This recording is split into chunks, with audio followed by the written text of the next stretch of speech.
Well, good evening, everyone. Welcome to ILR2 in the Sakir Desert. You probably wasn't expecting us again, but we're back commentating. I'm Joe. Jack's here as well again for another glorious race. How are you doing, Jack? I'm doing alright. I had a bit of a panicky moment before I started this because F1 wasn't loading on my Xbox, but I'm here now. I'm going to take a minute for viewers to notice two things that's gone on. But yeah, we're just going to go on board with this lap with Alphaball, last week's race winner, who is currently just entering Sector 3 now. Yes, and it's also worth noting he's the championship leader. I mean, that goes without saying after round one. Bit of a surprise as well. I mean, he got his pole out of nowhere. Had a bit of a shocking lap one, to be honest, and well, just came through the field again. I mean, the outright pace he had was just above everyone else as he pulled into the pits. I don't know whether that was just a sight for him there. So I think one of the things which Jack was alluding to would have been the people not on slicks. Yeah, I'm not sure if it's one of them. Yeah, well, two drivers, there's two people on inters. I'm not too sure why. It must be a game glitch. It must. I don't think it is. It's either that or they look like inters when they're not. Like maybe hards, or because it looks like it has a lot of grip. No, I'm going aboard the Langman, and that's not a lot of grip. That is not a lot.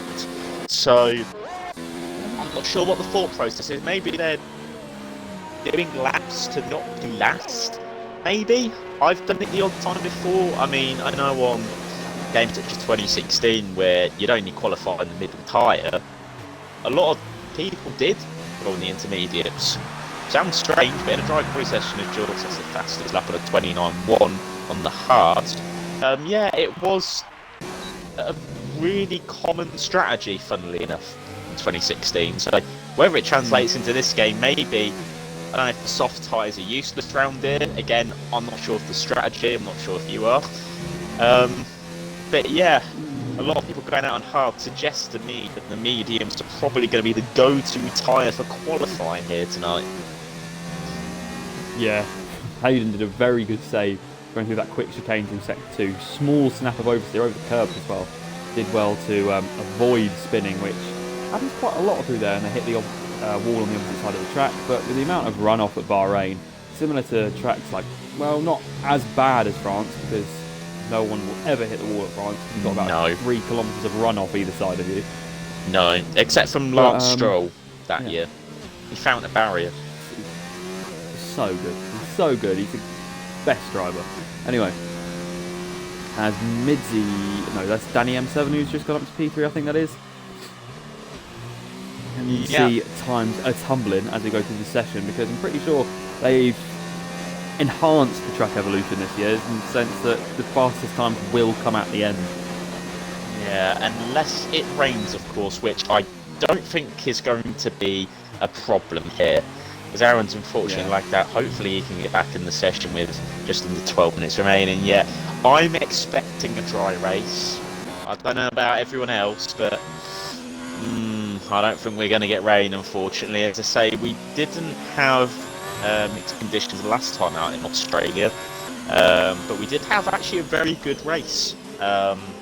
Yeah, we did. A lot of positions which were fought for. Say there was the battle for P1, a very good battle for the last podium position, which ultimately Langman got from 13th on the grid, it must be said. So, say we had an awesome battle between Danny, Mike and Dork as well, which I think we did catch quite a bit of, didn't we, last week? Yeah, I mean, yeah, there's quite a few mistakes, but there was a lot of good battling action. So there was entertainment on either side of the spectrum, and VSR Overkill goes fast by 5/10 of a second on the same tyre as Jork, so I'll get his name right. But I'll finish this lap on the board with the Ferrari, and then I'll very quickly change my batteries. It will take me about 10 seconds, so yeah.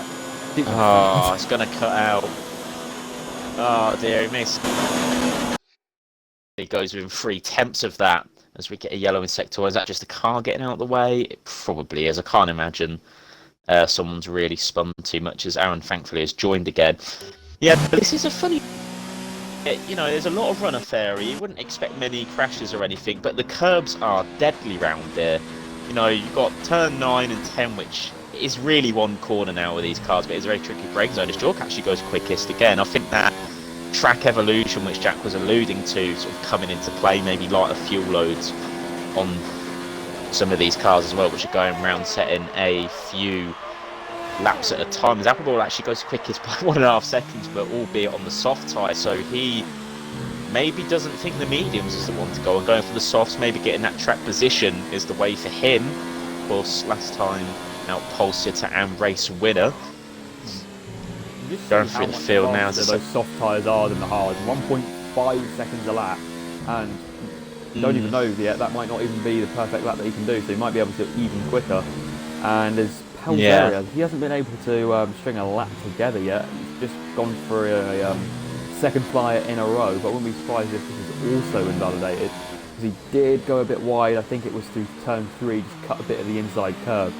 But it's not an awful track for invalidations, because the curbs are so lethal that you don't really want to hit them.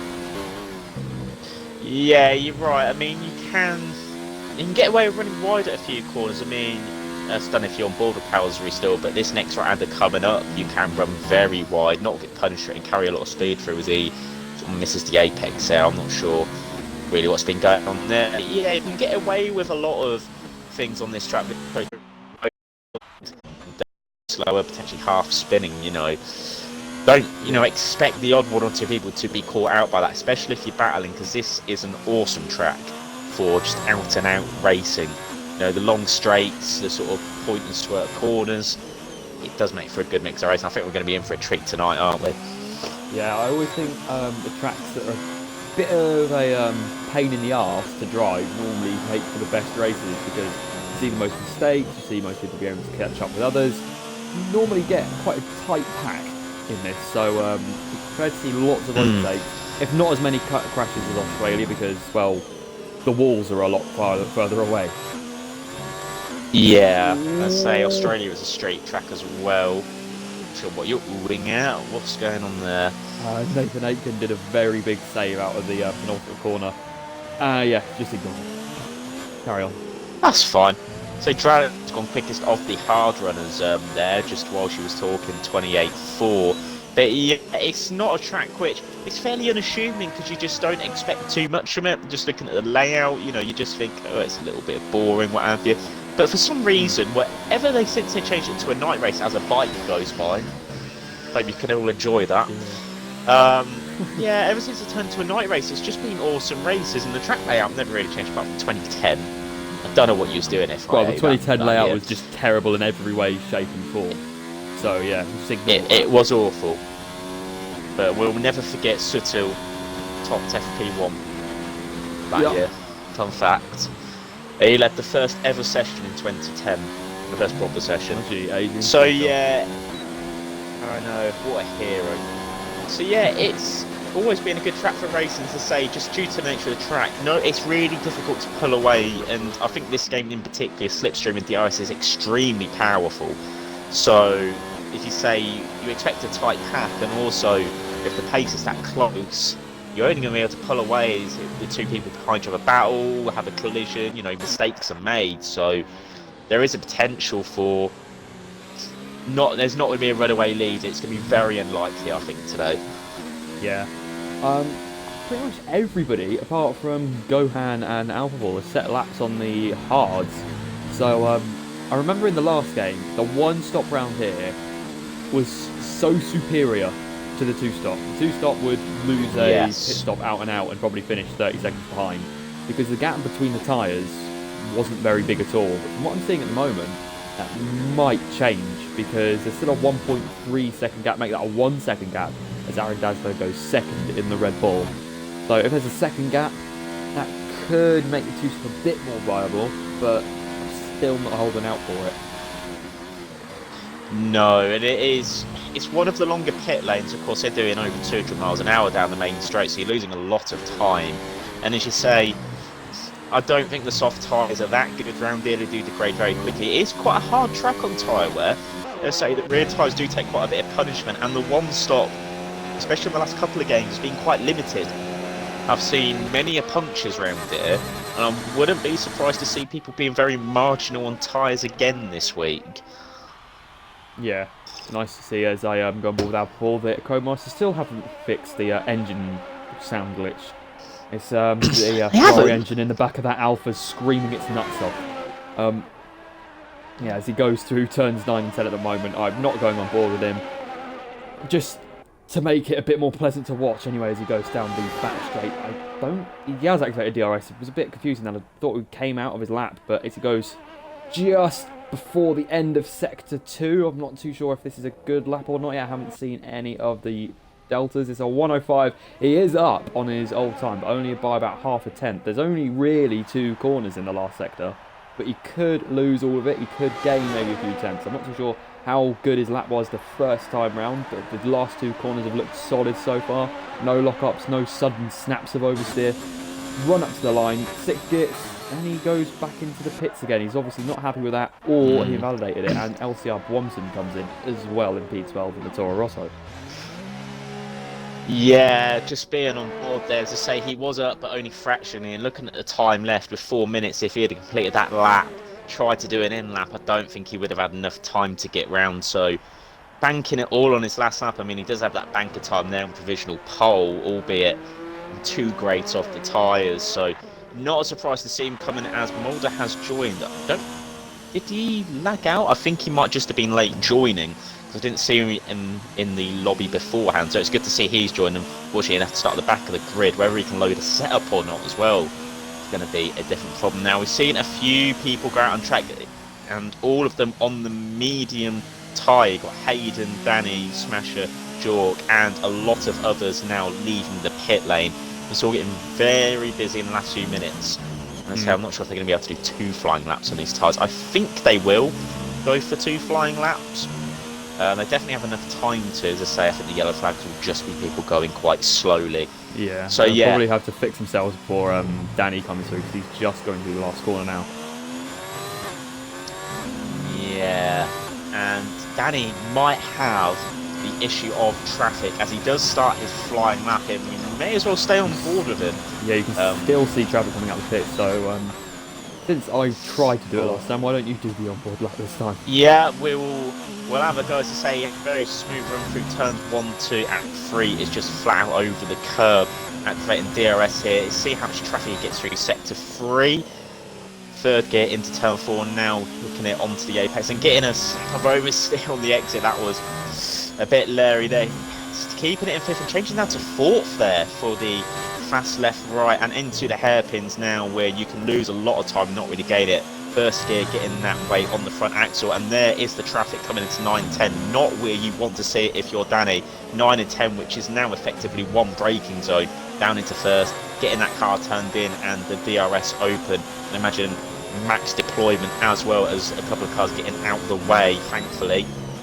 Just before the 50-metre board now into the 4th gear, left-hander, and up the hill now, easily flat, maybe not on worn tyres in the race, but into sector 3 he goes, and he is 4 tenths up, I believe, on his own time, getting a whole bunch of understeer there behind Gohan. Maybe he's affected by the dirty air, I don't know, but he's getting sketchy, and Gohan goes for the track. That's very late move into the final corner for Danny now. Spots his braking zone fine, uses that outside curb beautifully, hooks it up, and round the final corner, where's this going to put him? Probably P2 for the moment, into that massive gap. Only P7. He only goes 7, so not the strongest lap time. It looked like an alright lap, a bit of understeer in places, but Danny probably going to go for another lap, but albeit in the traffic as well, he's only going to have time for that 1 lap, as we can expect to see times coming in thick and fast now. Hayden completes the lap, only a 29.6, so maybe they'll just this will be the last shot as well. Yeah, I think the theory is that they're going to do sort of that out lap, that first flying lap, maybe not as hot as what they're going for. They're going to really go for the second lap, maybe a tyre warm-up issue, potentially, for a lot of these drivers. See it as the fastest way to get that 1 lap in on the second flying lap. Yeah. Although loads of people saying, oh, traffic, they all got out of the way, why isn't his time as good? Even if the traffic gets out of your way, they're still going to have some sort of dirty air effect. And even if they do get out of your way way before, they're still going to be a distraction. They're still going to put you off. So, yeah. Traffic is always an issue, no matter if they're really good at getting out of the way, but there's not really any way you can fix it either. Everyone's got to do a lap at some point. So, yeah, it's just an issue that the drivers have to deal with as Overkills is just going into Sector 3 on his final flying lap. He's on the medium tyres. There's a Williams, and I think Langman there in front of him. Langman goes P2. Only 3 tenths behind Alphaball, so Alphaball's going to have to try and find improvement or just hope that he stays on pole position because these medium-tired laps are looking very quick at the moment. Nathan Aitken goes P4, Overkills goes P3, whereas VSR Dralix in the Mercedes. He's had a bad last lap. I think he's had to abort it. Same with Nathan Aitken. What about AMS Smasher? I think he's just coming through the Sector 3 now. He is the runner-up from ILR3 last season. So this is somebody to look out for. He wasn't in round 1, I don't think. So this is going to be his first show up for how good he is in qualifying. Comes out the final corner, goes up to the line. Where is he going to go? He's going to stay 11th. So not an improvement from him. The last person to come across the line, I think, is Midzi. Also going into third sector as we speak. Accelerating down one of the 4 really long stretches. Alphaball improved by around another 2 tenths of a second. It's a good effort. He is the only person in the top 10 on the soft tyres, so that's going to be interesting to see how that develops. He activates DRS, comes across the line, and Pizzeri goes P5, so that's another good effort. I think VSR Dralix is not pushing at the moment, so Alphaball with his second pole of the season. Yes, as I say, if the first one was a bit of a shock, he came out of nowhere. The second pole of his season isn't as surprising, being on the grey softer tyres and always going for that strategy. So interesting to see what he can do on them softer tyres. But everyone else behind him, apart from Gohan, selecting them medium tyres. Say Gohan didn't even qualify in the top 10, so I'm not sure if he had an issue there. Interestingly, Aaron Dazzler in the top 10 on the hard tyre. I fully expect him to be a bit further up and improve on the medium, so he must have had a couple of problems there. But just quickly going through the grid then, got 20 seconds left. So Alphaball takes pole again, beating us off tyres. Langman, the fastest of the medium runners, good effort there. Sophia Sar, row 2 of Overkills and Tralix, 3rd and 4th. Powsery in his first race of season, 5th with Nathan Aitken just behind. Mike and Midzi 7th and 8th. Aaron on them hard tyres has got Broomson Company on row 5. Jork, the highest runner with a fresh set of tyres, and I can't see the rest of them because I've waffled on too long and there's not enough time to do that. So that's a bit annoying. You're going to see. It's a bit annoying. We can see the grid here anyway as they do their outlap formation lap. It's all going wrong. At least we're not going to get 4 formation laps like we did in Germany that one time. That amazing race that we had. I think it was about 2 weeks ago at this point. That is one of the best races I've ever seen in my life. But anyway. We'll forget about the fact that McLaren could have had a podium. That saddens me. Why did Lance Stroll beat us? Why? Why did that happen? He got P4 and respect for that. But he has to just thank his strategists for that. That was more his strategist than it was him. I'm not saying that he didn't do anything. He did a lot of Why work. did Kubica get a point? I know. Why did Kubica get a point? It's a bit That's of so an insult to undeserving. Russell that Kubica got a point before him. Anyway, here we go for He's been so much outlap. better. Well, hopefully we don't have any real injustice today. I want to see just a good race. I mean, we all want to see the odd bit of, the odd accident, let's be honest. But we've got a potential for a lot of good races. Say Alphaball probably going to try and go for that strategy of pulling away. Maybe go for a 2-stop. I'm not sure if a 1 is possible. Starting on the softs. You'd have to stretch some tyres out a long way. So it'll be one to watch out for, albeit on pole, expecting to keep the lead. On that great set of softer tyres. I mean, Langman will be hoping to get into the lead as well, so he's got a really fast set of people behind him. Overkill's last season champion in Tier 2. Dralix, Powsery, I mean, all these guys are very quick. I mean, you go to the back of the grid and say Mulder, I know he didn't take part in qualifying, but he was extremely quick at times last season as well. Expect him to come through the pack. It'll be a very interesting person to watch. Let's just quickly have a look at the tyres. So interested in that outside the top 10, only Gohan and Antsmaz are going for the mediums, the rest going for the hards, playing the long game. is very interesting. Only one person on the softs, and that is the pole man. So, interesting choice of tyres. It's definitely going to be medium to hard or hard to medium for most people. And Alpha is going to probably have to do a 2-stop at this rate, because I can't see those tyres going any more than 10 laps. If he does do a 1-stop, it will definitely be soft to hard. He's not going to touch a medium this race unless he has an incident, if he goes 1-stop. If he can get to lap 10 on them softs, he could probably go hard to the end, but it's going to be a stretch on both sets of tyres. So he's going to be very interesting as well. You know, these people might get better starts than him. If he gets swallowed up by the pack on his first lap like last time out, his strategy has gone out the window. I think he was banking on more people going on the softs, which just hasn't happened. The rest of the people all going for basically the same strategy as the grid starts to form up now. I just think he's... most people remember the 1-stop on this game last season was extremely overpowered. I think Alphaball really remembers how good it was, and that's why he's gone for the soft strategy. I will think he still gets some points, but I don't think he'll be nearly as high as he is at the moment. No. As we get ready for the lights then. And away we go here in Bahrain. Predictably, Alphaball does actually get a very good start there, all in the midfield. I believe Langman is going to try and slipstream. Alphaball covers the inside. There's Mercedes just behind, and they're all sort of trying to get around the first corner fine. Is there any major contact near the back? I don't think there is. Everyone getting around the first couple of corners safely. A few movers in the field. Let me just get the positions going. Ant-Man's gaining 5 positions there from the back. What a start he's had. Let's say they're all jostling for position there. Hopefully no contact. Oh, there's a Mercedes round. Is there near the back? I believe... Oh, no, that was a bit of lag. It looked like a Mercedes was spinning round. But obviously someone was lagging in the midfield there. Everyone really... You know, there's a couple of positions changed, but it's all been good. As I think Langman... He's got Langman's there's hydraulics all over the back of him. Langman did exactly what he did last race. Was it Langman who went right around the outside of the Force India? I think it might have been at Australia, and he's done exactly the same thing this time round. Went right round the outside of the Alpha at turn 1. And those softs really aren't looking the part straight off the bat, as Langman is ahead, only just, but he's ahead. But Langman has only got to defend, whereas the Alpha has got to attack and defend, both at the same time. So if he makes a place, it'll be a very good job. Oh, the Alpha, the other Alpha of Smasher there, getting sort of half spun with contact. I believe the Taros of Aaron Dazzler there, just slightly coming together. It wasn't too bad, as Amman's gained some more position. He's already into the top 10.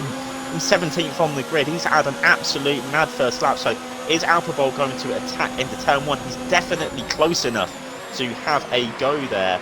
And Langman actually covers it off. And as a result, he's going to get a much worse run through turn 2 and 3. Alphaball right into that rear wing, as there is some movement behind him. Aaron, unfortunately, he's had to go into the pits. I believe he had damage changing that front wing there. Hayden already quite a way behind the next guy who's got a few cars on his tail. Mulder getting through the pack. I said it'd be one to watch, getting into 12th place on them hard tyres. Oh, he has a half spin. He goes over the curb over turn 4, and that has just been a disaster for all involved. Danny manages to get past all of them, really. Hayden got back 3 positions. Mulder gone back 1. Apex Zero getting past a pair of them. Oh, and Apex Zero trying to go on the inside of the hairpin when it was already 3 wide. That probably wasn't the smartest move, and Danny has profited from a lot of that. It's just come out of absolutely nowhere. The 2 horses working in tandem there to get a few positions. Interestingly to see them not coming together for once. There's already 5 seconds between Danny and the fast starting Ant-Man, so really all that battling has already cost him. So DRS slipstream so powerful round there. As Alphaball's attack on Langman didn't actually result in anything, unfortunately for him up top. I've got a bit of a slipstream train going on into the last corner at the moment. We've got a racing point as AMS Smasher gets a 3-second time penalty for corner cutting. The yellow in sector 3, I think that's LCR Hayden round. Hayden. Yes, it is. A bit of a shocker in Australia from what I remember, and he's having a bit of a shocker here as well. But Langman is not under any threat from the Alpha. The Alpha's not under any threat from the Mercedes. But Nathan Aitken and VSR Overkills are currently having a bit of a scrap. Ferrari goes really deep into turn 1. The Ripple is round the outside of turn 2. That's a Great bit of defending from the Red Bull. The Red Bull gets DRS as a result. The Ferrari doesn't have any, so he's going to have to just stick in the slipstream for now. He's not going to go for a move. He's too far back at the moment. They're both braking as late as they can. The Red Bull with a little bit of a lock-up. The Red Bull should be safe. Maybe there'll be a bit of an attack from Ferrari to turn 11 at the end of the other DRS straight. But apart from that, I don't think he has to worry until the next lap, as Mercedes is getting really close to the back of that Alfa now. Yeah, I mentioned the two Haas drivers of Danny and Mulder not coming into contact. They were side by side there through a couple of the first corners as well. So I think they're going to have a race on scrap. They're both on the same strategy as well. Apex Zero there. I mean, this is the battle for 12th place, but it just does show the quality of this grid that you've got some top level drivers, not even in the point scrapping away. The race might come to them, especially being on the hard tyres, but I think they need to work together now to get back to that pack, because it's a long old race if they can't catch up to the points. I'd really not underestimating that start from Mansell. Up 6, as you said, and he's currently under the rear wing of LCR1 from the Dutchman in the Toro Rosso. There's quite a big pack here from P11 up to about, well, really, P11 to P1. No one's over 2 seconds apart from each other. And P12 with LCR Danny, just under 6 seconds over. Behind, there's the Ferrari and the Red Bull going wheel to wheel again. Red Bull goes over around the outside of turn 2 again. Who's going to get DRS? I think it'll be the Ferrari this time round. Yes, he does. The Red Bull's going to have to try and out-drag him just through low downforce. There's a bit of wheel bang. We saw that in real life with Carlos Sainz and Max Verstappen. I think the Ferrari's just gone clean around the outside. Yes, he has. So that is the Red Bull down position, unfortunately, for him. It is very interesting to note, though, although Nathan Aitken did get through, he did turn 2 that, and as a result got a 3-second penalty for corner cutting, so he's already had 3 warnings for that. Jork is the highest runner on the hard tyres, so he's had a good start. He did start 11th, probably the perfect position for him where he qualified. You know, you'd probably expect him to be in the mid-pack, so being 11th is ideal. He can run them hard, and he is just staying behind Mike. I think he's just trying to drag himself, not trying to make too many moves at the moment. The mediums are still going to be very good, but he is sticking to the back of Mike very comfortably. He does have Brunson in close proximity behind, as Mulder and Danny again in battle. Mulder runs wide, and Apex Zero is going to get a fantastic run on Mulder there. Is he going to be able to get through? Mulder has to leave him space. Apex Zero had to lift off there. He was oversteering. Yeah, that's right. As said, on slightly worn tyres, on heavy fuel, that might not be flat out, and especially trying to go too wide. As Dralic sets the fastest lap of the race there, the top 3 pulling away on P4's Alphabol now with an attack. Yeah, he tries to do the switchback move into turn 1. Doesn't get it done, but he's going to have DRS going into turn 4. Langman's going to have to defend for his life right now. He doesn't want to put anywhere on those medium tyres as little as possible, because he is going to try and go for the 1-stop. Langman sticks his nose back up the inside, but does go deep, and he gives that back to the racing point. Mercedes is all over the back of that Alfa, as he's been since the start of this race, really. Nathan Aitken still 2 seconds behind, so there's no threat behind for Mercedes at the moment. Alfa feels a need to defend the inside into turn 6, I think that is. He's going to have to go around the outside through 9 and 10. That's turn 8, never mind. Through 9 and 10, Alfa around the outside goes VSR Dralics into turn 7. What a move that is. He's got the DRS. He's going to have to slip behind that Mercedes. He's just not got any legs on it on the exit, because the inside line compromised his exit down the back straight and really gifted that place in the end. VSR Dralic. I think Alfa will put his sensible hat on, and the braking zone of turn 10 broke a bit early. Just let him go around the outside instead of braking late, possibly looking up and then just careering into the side of the Mercedes. So that is passive but smart driving from the Alfa. Yes, I say, I think his tyres are starting to give up now, whether they're overheating. It's just the way. It's very brave of Dralic to do that. It's an outstanding move from Dralic to put his car where he did, and he is still in DRS range of Langman, so he's managed to get that overtake done, clear the struggling Alfa, and stay within DRS range of the race leader, which is so crucial around here. DRS and slipstream is probably worth over half a second a lap. As we see Langman there, not Langman, we were just talking about him, Mike looking at a move on Midzi there for P7. Ultimately couldn't go around the inside, George just staying further behind that train, developing a few cars behind. He goes down the inside, Midzi gives him room, and Mike's lagging a little bit, maybe he's going to give him a little bit more room again because of that. and he still sticks his nose in, but Mitzi manages to hang it around the outside. And there's what is going on there? I think Mitzi's just had a bit of a half spin, but we didn't see that because Mike Marshmallow ghosted. But now Marshmallow has got a McLaren, a Toro Rosso, and a Racing Point. Almost said David Croft called it Force India, but I'm going to refrain from doing that. But well done. Jork is all over the back of the Mercedes. He's going to have DRS as well. Hopefully Mike's connection's stable enough that he's able to battle with these guys. The track goes down the inside, turn 11. There's not really any hope of defending that if you're on the inside because it's quite understeery offline in that corner. As Mike has a spin, he's got onto the curb.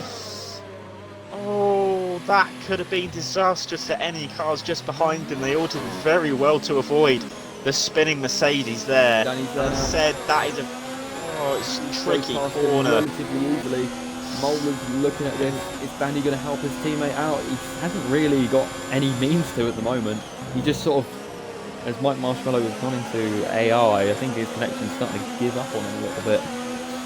But he gets DRS as well. The other Haas of LCR Mulder. I think this is the only battle on track at the moment. He goes past Mike Marshmallow. I think he's flat spotted those tyres quite badly, or at least made the temperature skyrocket in them. Hopefully he can get them pulled back down. He should be alright. He would have taken a couple of laps, 2-3 laps off the life of those tyres, but yeah, he should still be able to stick to one stop. That is a very, very tight action between the two Hasses. Danny pushes his teammate wide. Is that going to give an opportunity back to Mercedes? It's a bit too far back.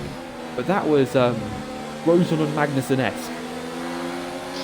Yeah, they're definitely racing for pride, them two, not for points at the moment.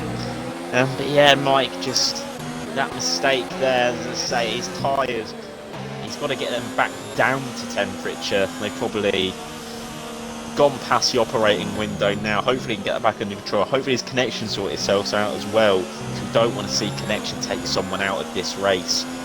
No, and say I'm very surprised that all the drivers just behind him, say Jork just got ahead of him, but Brumson, Ansmaz, Midzi managed to avoid the spin of Mercedes, so it's great driving by all of them. Jork now at the head of that train for 7th.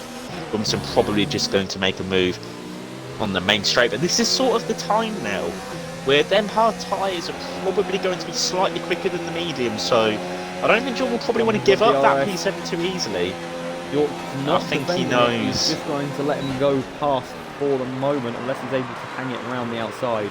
Jork goes back for the inside line in turn 1, which will become the outside line in turn 2. No, he doesn't, but he's going to get DRS back down towards turn 4. I don't think he's activated it. Has he had a DRS failure? I think he may have had a DRS failure because I didn't see the Toro Rosso activate his DRS either.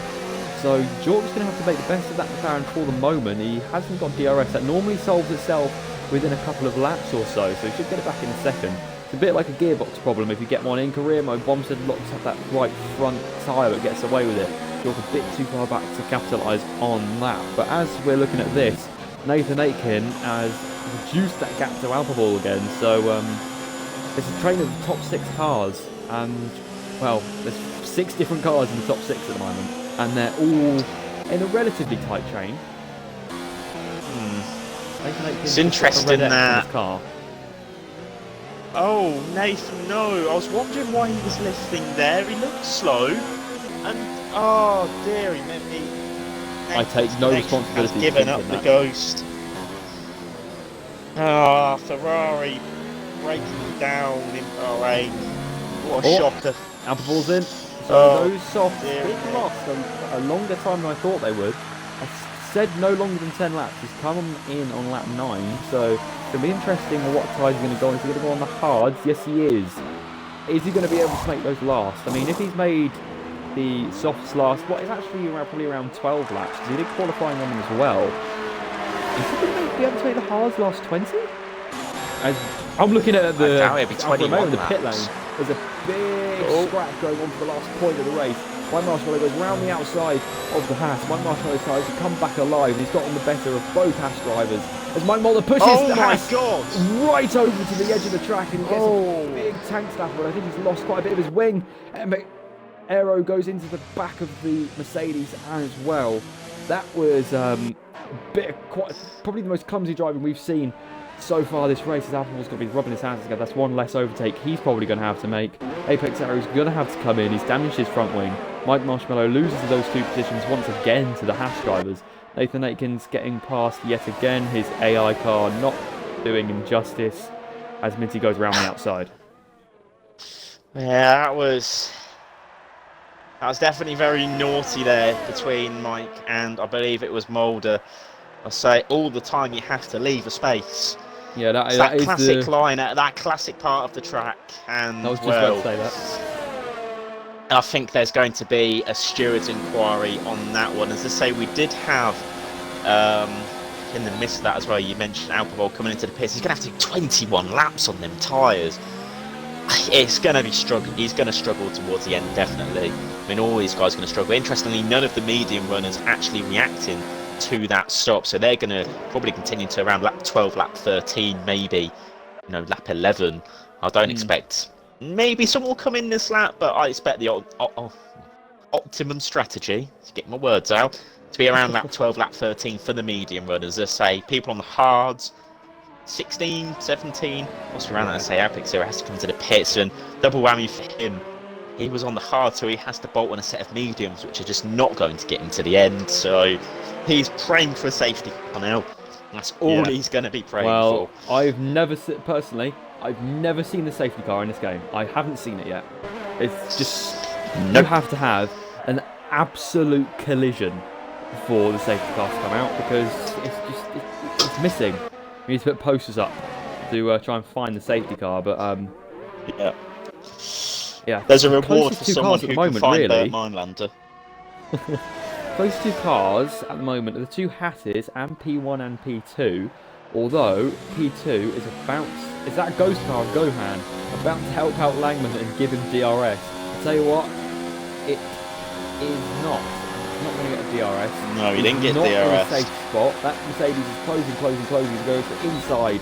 The Racing Point is going to try and hang it around the outside, and he does so. He sweeps him quite aggressively, but it's all good because he's far enough in front as he still has reasonable gaps to Mercedes. He's going to defend the inside going up to turn 4. Mercedes is going to have to go around the outside as a consequence of that. Braking just after the 100-metre board. Where's the Racing Point? He's on the inside. Careful not to get onto the curve, as Max Verstappen learned the hard way this season as he took Carlos Sainz out of the points, and Dragix manages to hang around the outside and take the lead of the Bahrain Grand Prix. Down towards turn 8, small lock-up, but he was on the inside line, so the Racing Point of Langman can't capitalise on that. Great bit of racing for the lead. Yeah, great racing between 2 very respectful drivers.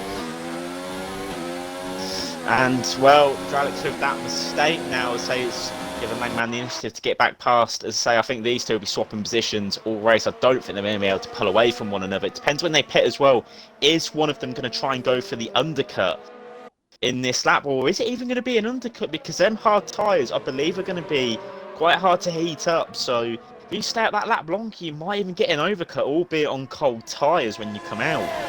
But as I said, it's going to be interesting to see what they do on strategy. Drag's going to be sitting behind now and then wait for that slipstream down the main straight. Both of them not struggling with the energy recovery. So Drag's over 90% to enter that main straight. Both of them not choosing to pit as well. So let's see how far back Drag's come. It's going to be a long way.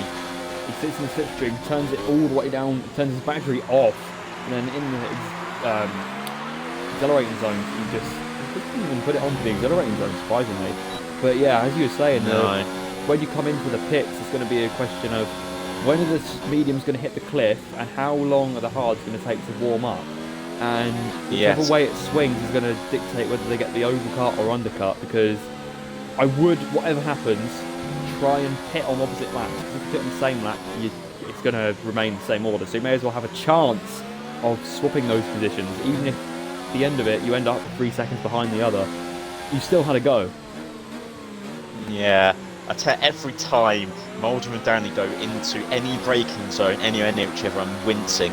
I am expecting an aeroplane crash because I've been so close, racing so hard for so many laps now, and it's exactly like real life. If I was going to Steiner now, I would be breaking a lot of things I would Don't know how be. long he can And they've live not like even this. come together as Mulder. Oh, he locks up and they wheel bang again. I think that's probably the 4th or 5th time they're actually coming to slight contact. And Danny, they're not happy. He's weaving out. He's actually not happy with Mulder's driving there. That little signal there to say, you know, what are you doing? And they go through, as I say, we've had a few people coming to the pits, notably Housery, Brunson, Antsmaz, all come to the pits. I think Mike and Nathan did as well, albeit Nathan's AI cars. The top 3 come into the pits. Okay, so all top 3 at the same time. Wow, okay. That's interesting. Langman comes out ahead of Dralix, and DSR overkills in the background there as well. So no change in position there. There was potential for the Red Bull to hold up the Mercedes, but that didn't happen. As Mercedes still right behind. The Racing Point just crossed the white line. There's no penalty for that. He's going to get away with it. It's a bit cheeky. Alphamore's right behind that Mercedes though. They came out absolutely neck and neck, but now they're going to have to try and negotiate the 2 Haas drivers, as the Racing Point just has.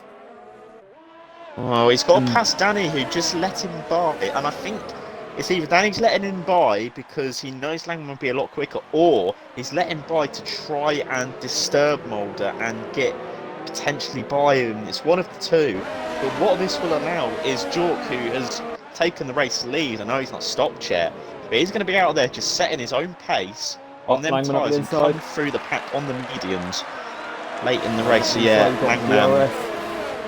He's going to go up, well, he's not even need to go up the inside. He pulls right back in front. He had plenty of room to do so, and that is very quickly negotiated. So well done to Langman in the Racing Point. Dralix is still behind the Hasses, so yeah, he's going to have work to do. He's probably going to end up a couple of seconds behind, as Danny has not got a lot of grip under the back end of that Haas. He's going to have to try and manage that as best as he can. I don't know whether that's just tyre wear or setup issue he's had, or whether it's just because he's been staring at the back of his teammate's car all race, and it's just disturbed him as Dralix does get moved on Danny there. Danny's not going to be able to really do too much in the braking zone. He does go to the outside there, but yeah, Dralix gets by, so that's one of the 2 squabbling teammates negotiated. As Alcohol has actually managed to haul himself up into what is an effective P3. Albeit on tyres which are 4 laps older than most people around him, so as I say, it's goes wide. Going to be interesting. I saw that in the distance from Alpha Ball's T-Cam, but oh Christ, sorry about that. Yeah, he's on we've got all the hard tyres. Sorry, I'm not if I'm saying anything anymore. They're not mediums, they're hard. But Mulder lets Dralix pass around the outside. We've already seen him do that move once, but now he's not as far behind as I thought he'd be. He's only 1.2 behind. But now it's Alpha Ball's turn to try and get around the 2 Hasses. Alpha Ball did manage to stay ahead of Overkills, and that's one benefit he's had at least from his pit stops. He was already behind. Well, to be honest, net overall, he's not really gone anywhere. In the same position he was. It's very interesting that, as I say, he had them 4 laps, but he probably had no one there. So we had Langman and Dralix who was slipstreaming DRS, as actually, I was on board with Danny there and watching Alpha go past. I was about to say, what is going on here? Yeah, he never really went anywhere. Sector 3 yellows. Midsy's lost half of his front wing, and I think he's just pitted as well, so he's going to have to pit again. That's really annoying. Oh, he's going wide there as well. Yeah, that lack of downforce as Mike's going to gain that place now and get into P11. So all this battling really, say no, Mulder and Danny are letting people through when they can. They're not going out their way too much. There is, say, allowing a few people to close up behind, say the likes of Overkill's, Palsery to gain a little bit potentially for that last podium spot, and is allowing, say, Jorky he's got away, he's just out on his own. We're not really going to watch him too much these next 2 laps. It's interesting to see when he pits, probably the next 2 or 3 laps. Bolton, a set of mediums, absolutely fly through the pack towards the end. He's going to have tremendous pace in the closing stages, is Jork. It'll be very fun to watch. Fastest lap from Midsy later on. Yeah, set of mediums on. Yeah, I think someone will go for the softs for the fastest lap at the end. someone's going to do it. I would do it if I had a very poor race and I was still in. No chance of a point, just go for fastest lap. It's something to cling on to, isn't it? Yeah. I mean, we saw plenty of people do that in actual F1 last season as well. So, yeah, you may as well. If you see you're not going to get anything out of the race, then the only harm you're going to get is extra lap of engine wear, really. You just push the car harder. Yeah. Danny, then, the first one I think he started on the hards to come into the pits, so he's going to have to do 14 laps on this set of medium tyres to get into the end. He should be able to do it on a lower fuel load and with no qualifying put through them. So Danny really, you know, taking that opportunity to probably see his teammate didn't pit, so he wants to try and gain the initiative on Mulder, and of course he doesn't want to pit on the same lap as him as well. So he's got a nice bit of clear track to come out of. He's just come out ahead of Mike, who he had a fantastic battle with last time out, it must be said, but he's come out ahead of him and he's probably going to pull away on this outlap quite considerably on the Mercedes driver. So I think it's going to be quite a tight battle, though. Apart from lead 2, battle I want to see who comes out ahead of who is the two Hasses, because one of them's not going to like it, whatever happens. But Danny has got the advantage of fresher tyres first. It's just a question of how quickly can he warm them up, because he had nothing to lose. He was the one behind. He's called the shots. He's pitted first. It's simple as that. Mulder is around 20 seconds ahead. Is that enough for a pit stop? Oh, Jork pits. I don't know, but Jork's into the pits from the race lead, so it's going to be very interesting to see where he actually comes out. I think he will come out. Oh, he definitely come out ahead of Danny. Will he come out ahead of sort of Boots and Antmans? I'm not too sure, but Langman assumes the lead of this race. Apple, interestingly, sets the fastest lap on his older, harder tyres. A bit about 2.5, 2.6 off the race lead. Yellow in sector 3, 2 that's and McLaren. 3. That's LCR Hayden again. Oh dear, he's not having the best time of it in these opening couple of races. So Jork, he did come out ahead of Antmans, but not ahead of Brumson. So I wasn't sure if he'd come out ahead of both of them. Antmans has been already negotiated, so he's come out in P7 in this race, and he's not even too far off a potential. Well, if he's got the pace, he might be able to get up to P4, P5. A podium might be out of reach unless Alphaball's tyres really hit the cliff. So, be interesting to see his progress. I don't believe Brumson will be too difficult to negotiate for him, as Danny and Mulder have, I think, found the same piece of track again, and they have battling over 9th and 10th now, as they go side by side through sector 2. Mulder having to back out of it. Danny covering the inside of the hairpin. Mulder trying to go right around the outside, but that's not going to happen. Danny sort of assuming that corner. He's not letting Mulder go around the outside of him there. Oh my god! That was close. Very late. Careful now, lads. There's points at stake. But oh dear me! Even if he was pushed wide by his teammate, but that is as close as you want to get. You don't want to get any closer than that, because one of you will end up spinning out, and you will end up losing what will probably be a couple of points at the end of this. But he's trying to go round the outside of turn 12. That's not going to work. He goes back to the inside of turn 13. And all this time, Mike has closed right up, and I thought they were going to pull away from Mike, considering the tyre deficit. Look at the run Mike's got on the pair. I mean, is he going to go down the inside of Danny? No, he's going to think about the inside of Mulder, though, and say he's been pushed out wide by the Mercedes. Great racing between them, as I believe Jork has actually got into P6, so that's not too surprising. Is Mulder going to try and be late on the brakes? Mike is actually lagging. Danny, that was very late. That is too late, really. Mike goes down the inside. I think Mike's lagging as well, so he's got down the inside on worse tyres than the pair of them. The two house drivers squabbling. It's costing them, and it's cost them all race, quite frankly. It's been. If they were smart, they would have worked together, but they haven't been. And here they are now scrapping for some minor points when I think they could have made a bit more progress. So Mike, 2 points there. Yeah, Mike ahead of Danny, who Danny's not going to be happy that Mike's ahead of him, especially with that lag. I know they've got great respect between the two of them, but I would not want to be behind someone who's lagging no matter who it is. That would scare me, as I think Mulder's going to try and just back off, charge his battery, and just get his head together, because it's not been too great. So Jork's actually taken quite a bit of time out of Hal's rear. I wouldn't be surprised if he's about to set the fastest lap of the race here, his first flying lap on them mediums. And say his smooth driving style really does suit races like this, where tyre wear can be a crucial factor, as he does a 30.1, which is quite some pace. It's got to be about a second a lap quicker than a few people around him. So Palsbury that lap on 13.19, it's not even a second. It's a second and a half. I mean, a couple of people ahead of him, like Alpabol and Overkills, are a bit quicker. You're talking about that second, sort of 1.25 second gap, but if he can maintain that pace, I know the hards are not going to drop off that much, but if he can maintain that pace, a podium's not out of the question. If he gets the overtakes done quickly, I say the top two are going to be slightly out of reach, I think. I mean, they're going to be crawled in that race-long battle, which they have done. They're not that far ahead, but they're reachable. Are they going to turn up the whip once they see a charging McLaren coming at them? But again, we have got I think they're too 7 far. different cars in the top 7, which is good going, lads. Yeah, that is a very interesting thing to note as well. So you got the Racing Point in 8th, which sort of ruins that statistic if you try and go further down the grid. But let's say 7 different cars. I know they're all equal cars, but it's nice to see, you know, just different cars battling for different positions, albeit it is a game. And the Williams very far on the points as well. Let's not forget that.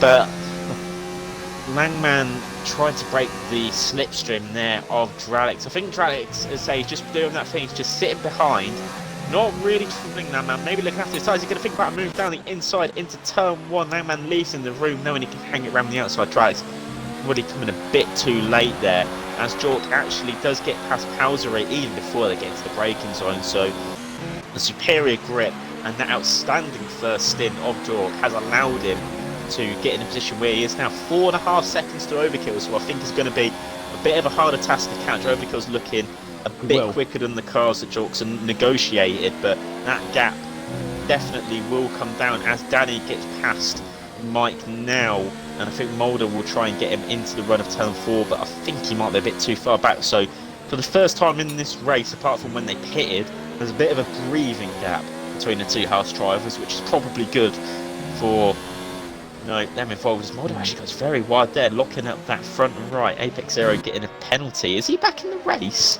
He is back, so he did lag out. He's got... I thought it was Nathan that lagged out. Oh, was it? Oh no, I think... Oh yeah, Apex Zero had the front wing missing. So both Ferrari drivers having issues in Bahrain. Where have we seen that before? I don't like Ferrari, if anyone's noticed. It stems a long way. But there's a few little battles going on. No one really close enough to make a move. Dralix is always that 6/10 to a half a second behind Langman as they cross the start-finish line. He's never quite close enough, as Langman actually does defend the inside there, which is very interesting. He's not going to be able to get through, is he, on the inside of 2? No. Have to back off there, so it's interesting that he was actually close enough.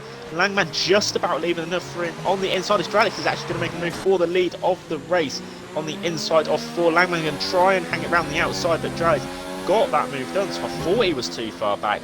But he was. So Dralix takes the lead of this race, but Langman just behind, and that is not going to stop until the checkered flag falls. Dralix interestingly trying to hug the inside of turn 8 there.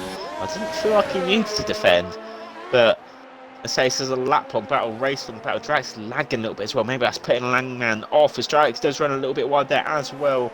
Langman, inside line, and DRS. I think they're both going to turn that ERS mode up. All this time they're battling as we get a yellow in sector 1. Is someone spun potentially? Oh, Apex Zero. That was it. Oh, Apex Zero. Apex Zero. Yeah, he did have a spin. He had a spin down in turn 3. I think he did a Max Verstappen from last year. Yep, when he had that issue in qualifying where on the power too early, so it's been a disaster for Ferrari in Bahrain. Bundesson interestingly getting a penalty there, and also as well the gap between Jork and Overkill, I thought it'd come down a lot quicker than this. It's only come down by about 6/10 over the last couple of laps, so whether, you know, Jork's just maybe pushed a bit too hard on the mediums, or Overkills has just found some more pace with them hard times coming in. I think it's Overkills' pace is good, because he's pulled out over a second on Pelzeri in one lap. So Yeah, he is going very well still. It's just Overkills has just managed to find a little bit more pace, and Overkills is catching Alphaball quite quickly. So he needn't worry for the minute. He is going to catch him eventually, but it's going to take a few laps. Yeah, it'd be interesting to see as well. I believe Alphaball's times, they're still okay for the moment, but he, say, the last couple of laps, when his tyres just reached probably that 70-80% mark, it's going to be interesting. He is keeping it in reach of the two leaders. If they do have any form of collision, any problem, he is there to capitalise still. But interesting to see what he does. So the race sort of stabilises now. Apex Zero, oh, it's his AI car going into the pit. So there's a few people which have left the session. Hayden, really the last runner of those who haven't left the session. He's had quite a lot of issues this race. That's Hayden, unfortunately. I hope he does have a trouble-free run of it next time out in China, because it's never nice to see someone struggling so much. I know he can pull together a good race if he just doesn't have the issues which he has unfortunately suffered today. So see what he can do. So interestingly, Mike is still ahead of the two Haas drivers. I thought Danny got ahead. I don't know what's happened there. I think Langman might be able to have a go at Dralix down into turn 4. He just had a really good run at him DRS. Didn't compromise himself, didn't have a go. Dralix tries to go over to the inside, but Langman was already there. He doesn't get a chance. Langman just up the inside. Dralix going to get the switchback though. He's going to try and go around the outside off turn 5 into turn 6. Doesn't manage to get it done. Langman retakes the lead. It's a brilliant race in between these two. Alphavall's going to be rubbing his hands together saying, battle as much as you want, lads. If any of you make a mistake, I'm probably going to get that place off you. Because he's only 2 seconds behind. He's in a perfect position to pounce on one of them. If one of them loses a bit of a chunk of front wing, has a half spin, anything happens. So these two are always on their toes. Yeah, what I'm just going to quickly check up for now, I mean, it's not a major trap, but there's a couple of people with penalties. I mean, Overkills is the highest runner with a 3-second penalty. So although that gap between Jork and Overkill is not coming down that much, if Jork could just get that below 3 seconds, which I believe he might do before the end of the race, then he will take that position away from him. 3.3 the gap, and considering the tyre age difference, expect that gap to come down. Whether he can catch him or not is a different matter, but he doesn't need to. So Jork potentially on for a P4 as things stand at the moment, which would be a great result for him. I'm just going to quickly have a look at the positions gained in this race. Position change, so let's say a few people from the back, you know, Mulder, Danny, and Smaz up 7, 6 and 9 positions respectively. And so Jork from 11th to 5th at the moment. Brumson up a few positions. Well, the top two didn't start where they did as well. Langman and Dralix starting P2 and P4 respectively. Alphavall, the pole man, we thought he might struggle in this race to keep hold of his P1 his strategy, but he's doing well to keep hold of 3rd as Midsey gets a penalty there. Probably all the way down in 30th. I don't think that's going to affect his race, as Hayden again gets a penalty. Both of them probably in a race to see who gets the most penalties. I mean, I've got to try something back there. Interesting to see what they do as Danny closes up to the back of Mike, who might... Is he going to get DRS on the back of Go's car? He is, interestingly. So that might keep Mike ahead of his, you know, on-track rival this season together for a lot of the racing laps which we've had. Interesting that... Well, not that interesting, but a lot of the top guys... Yeah, a lot of the top guys... The gap has stabilised a lot, you know, a lot of 2-3 second gaps. So Aiden comes into the pits again, probably going to try to go for the fastest lap as Aiden. I don't blame you, Aiden. You got to go for it. On the outside of Mike, and he's trying to poke his nose into every single little gap he has. Just trying to pressurise that Mercedes that little bit more. He's saying, yeah, I'm here. It's just when you're going to maybe make a mistake, have a little switch, maybe give you that position. Because I just want to get away from my teammate at the moment as he does ghost again. That's just to get through the ghosted car. We've got 3 ghosted cars on track at the moment, I'm pretty sure. Maybe make that 4. I think Gohan, Stasher, Aiken and Aero are all ghosted at the moment. So, not really been a race for attrition, but it's been a bit of a race of people getting fed up. Yellow, that sector yellow 1. flag, it's Hayden getting out of the way of a load of the cars which come out to lap him. So good awareness there from Hayden, obviously not wanting to get in the way of anyone who's battling for points. I know he's had a troubled race, but, you know, top respect there from Hayden to just get out of the way. really, of the cars battling. And speaking of battling, Danny, he gets another penalty. I swear he's already had one already. So any chance he's got really for points, I think he's just thrown it out the window there, going wide on that turn 2, it's turn 3 curb. It is a notorious place to pick up unnecessary warnings, and he's done so again, really there. So just that mistake, making it time and time again, I think has cost Danny any chance of points, barring anything major going on in front of him. So the two leaders, Dralec's a lot closer to Langman on this lap than I have seen him a lot of the times going through that final corner. He should be ahead of Langman before they even enter the braking zone. Telling there, look at that. Look at that overspeed. Langman doesn't even defend.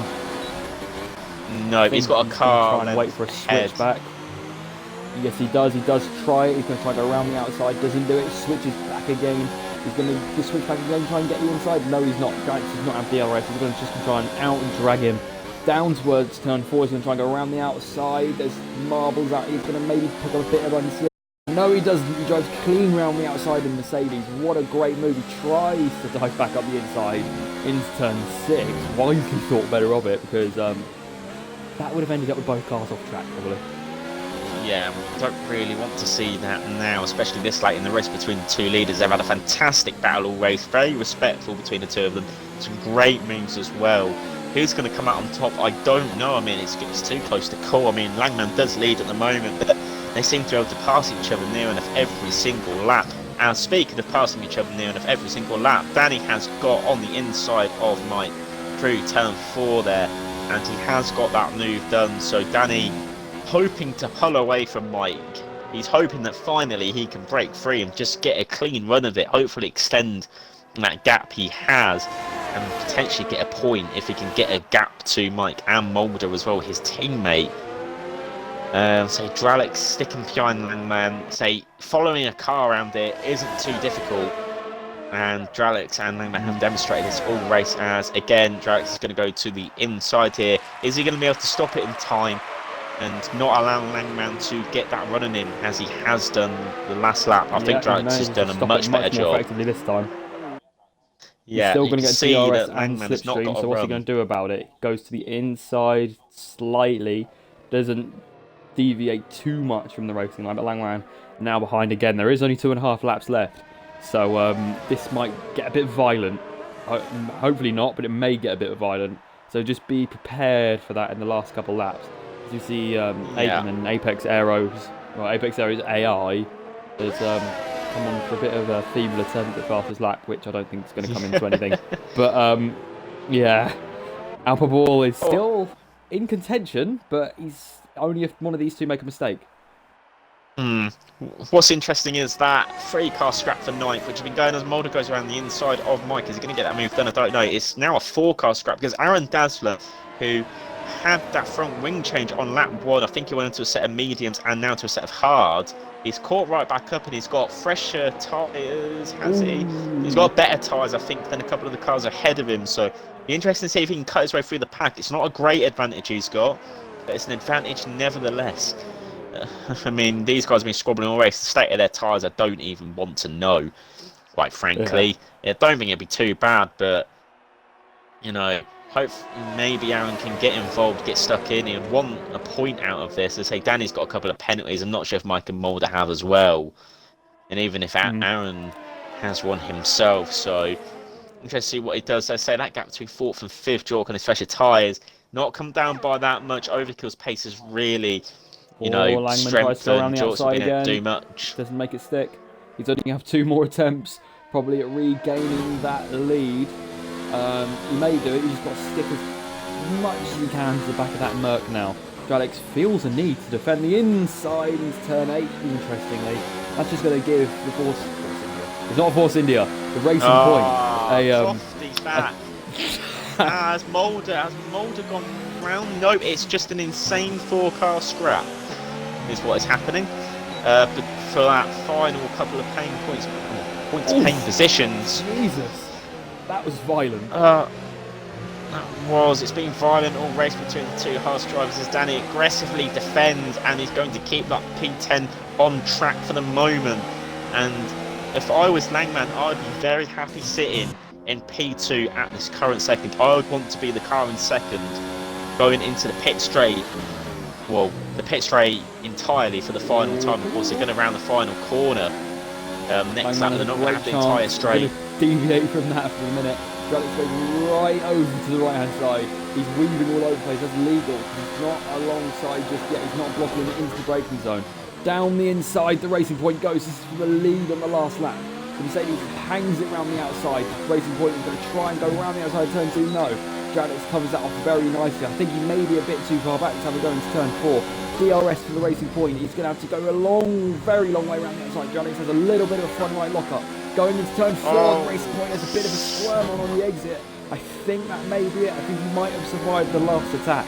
We haven't seen any overtaking attempts from either of these two most of the race anywhere else, apart from turn 1 and turn 4. So I think as long as Draglic's doesn't make any mistakes, he should be okay. And Langman, these two have been less than a second apart all race pretty much. So Mulder has gone past Danny. Mulder's gone wide from Danny. They definitely made contact there. We didn't quite see it because we was on board with them, but the two us drivers pretty much, I mean, it's near enough the end of their race. I mean, Aaron's got through into P10, so he's capitalised on mistakes. Mike has cleared off. He is checked out from P9. As interestingly, Antmans has made a mistake there. He's had a pretty lonely race in 8th, but it's a couple of good points. Langman is actually quite close to Strauss. Is he going to try and move into the final corner? He's going to get a good slip. His Alphaball picks up a 3-second penalty. I'm not sure if that's going to be crucial to the end of race results, but Draglic's a fantastic battle with Langman, capped off with a race win there for Draglic's. Langman with P2, fantastic race from the pair of them. Alphaball getting P3, overcomes P4. Oh, York. Agonisingly close to a podium, but he does pick up P4 for P11 on the grid. Fantastic race, probably my pick for driver of the day, considering what he did. Palsbury there, solid run to P6, Bumson P7, Antmans P8. We never really see too much of them top 3 drivers. Hayden demonstrates what he thinks of his race across the line. We didn't see too much of 6th, 7th and 8th, but they had a decent run to the points nevertheless. Mike is going to pick up a couple of points for his troubles. He did have a few troubles that race, but he's going to pick up P9. He did have that problem where he did, I think, disconnect briefly. He did turn to an AI, so he did lose ground and positions. Aaron picking up P10. The two Haas drivers, well, if they were a bit kinder to each other, could have been in the points, but they sit there P11 and P12. And quite frankly, with egg on their faces there. Bit of a shambles there between the pair of them. They did fight too hard in the end. Mitzi's going to be the last person on the lead lap to complete his race, albeit down to P13. Troubles in that race. Well, catch our breath for a second there, because that was fantastic battling all throughout the field. We mentioned that people might not be able to pull away, and they didn't right until the last. So Draglic's there, the Canadian driver. Weird to see a Canadian back onto the top step of the podium. I believe the last time would have been Jack Villeneuve, probably. Jack Villeneuve. I'm trying to think what race it would have been. A few races before the end of the season. No, he didn't. No, he didn't win that race. He came third. I'll have to look that up. Even I can't remember that. It was in '97. He got third. Yeah, it was definitely race. in '97. I can't remember what it was. Let me have a look. Yeah, he didn't win another race. He got disqualified from Japan the race before. I can't think what was before that. It was like he wouldn't have won Spa. Schumacher won Spa. That would have been near the end. He didn't win Monza. That was Coulthard. What did he win? I don't know. But all we know is Draglic's won this race, which is slightly more important at the moment. Ahead of Langman and Alpha will get them into the party. I believe when it was the same top 3 as last week, albeit in a different order. Alpha don't know if he has a mic still. We don't know. I'll invite the top 3, nevertheless. Whilst you look up. I'm trying to look most up. Pointless statistic. Yeah, I was giving us a David Croft statistic. I typed in Jacques Villeneuve, and all that's coming up is Gilles Villeneuve stuff. So. There's an easier way of doing this. Hang on a minute. Last race. 1997 F1. Yeah, 1997 Luxembourg Grand Prix was his last one.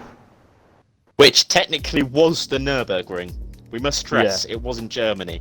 don't know why it was the Luxembourg Grand Prix. It was 96, 97. Hakkinen did get pole in that race. I think that's his first ever pole, if you want a fact. But yeah, now we've got I believe we've got all the top three. Well, we've got two of the top three. So Alphabol, I think, is immune to speaking. So it might be wise just to get the podium away, so we don't have to. He didn't win the race, which is thankful. I'm not going to ask him a question and get absolutely blanked like last time. Moving on to it. Well done, Dralex. You won this race. I know you had the lead of Australia, and it was sort of agonisingly taken away from you last time. But you've managed to be the victor of a very incredible race-long battle with Langman, it must be said. Just tell us your thoughts on that race and, your feelings, on finally getting that race win. Oh, it feels amazing. I did no practice this week, so all I wanted to do was maybe get points. But, I had, my pace was just very good. And then I got a very good start. I jumped overkills. And, Alphabol had the softs, which I knew was not gonna be good. They were gonna die soon. So yeah, it was just kind of the following Langman at the start of it, and it was kind of funny because we were in the same party. So at some parts we talked to each other, but at other parts it was just full sweat, full concentration mode. But yeah, so Langman and I kind of knew that the first stint was just kind of setting up the second stint, so we didn't go full kamikaze mode. But when on the second stint on the hards, it was a straight dogfight, and it was very fun. That's probably the longest battle I've had with someone, and it was clean throughout the whole race, which is even better. And I almost bottled it last corner. Oh, did you actually? I don't think you did, but I'd say we did notice it was a very respectful fight. I'd say there wasn't really any contact throughout the entire race. I mean, I think your only real issue you might have had in that race was when you both pitted. Langman did get the jump on, the horses before you, who were battling very hard all race, it must be said. So was there a little bit of a fear that Langman might just eke out enough of a gap to where you might not be able to catch him because, he did have a couple of cars in between, yourselves at one stage? I mean, at one part, I knew I was going to lose the DRS, and I thought maybe Langman might start pulling away. But in the first stint, I was following Langman, and I knew I could keep up / sometimes gain in the middle sector. And I was doing some purple times. So when I got past the two Haas's who hadn't pit yet, I had a lot of ERS, so I went full beams just to get the DRS, and I think I got it by half a tenth or something. Yeah, well, congratulations anyway on picking up a race win, 25 points. And say I think you'll be the championship leader if I'm not mistaken. Considering Alphabol didn't actually finish second in this race, so congratulations to you. And it's fortunate you won. If there is a battle between two people, unfortunately someone has to lose, and Langman, that is you in P2. I mean, it was an incredible race, and to say P2 is still a very good result, backing up your brilliant drive in Australia last time out. As say, just give us your thoughts on that race and say that incredible battle you had all race with Dralex. Oh yeah, so in contrast to Dralex, I did a lot of practice for this, so I don't buy what you said, to be honest. But I really sweated it, and I really sweated it to get P2 on the grid. We didn't think Alpha was going to do a full one stop on the softs, so fair play. But I just wanted to get into P2, maintain that lead until the pit stops, which I did with a little bit of battling, and then after that, the slipstream on this game is mental. If you get in within a second, it's like a magnet. You just get pushed together. So as soon as Dralex got within the 1 second, I was like, yeah, we're gonna have to battle for this. So I played it strategically and waited until the final lap to make my move, and I just bottled it. I mean, it was good defending, but yeah, fair play. Just before I continue, anyway, I know you're especially a Liverpool fan. Have you seen the score at half time? Yes, 4-0. Yeah.